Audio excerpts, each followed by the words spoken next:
তুমি? হ্যাঁ, কেমন আছো তুমি?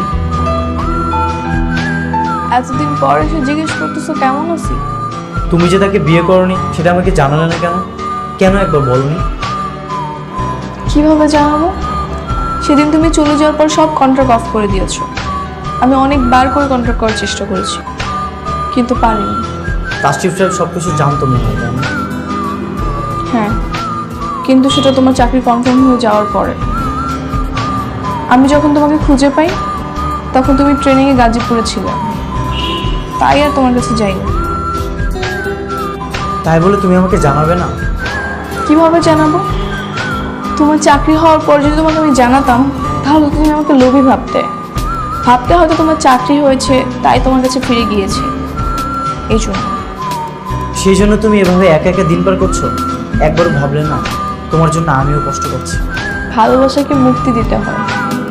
যদি সত্যিকারের ভালোবাসা হয় তাহলে সেটা কোনো না কোনো একদিন ঠিকই ফিরে আসে, আর যদি না আসে তাহলে সেটা দুর্ভাগ্য।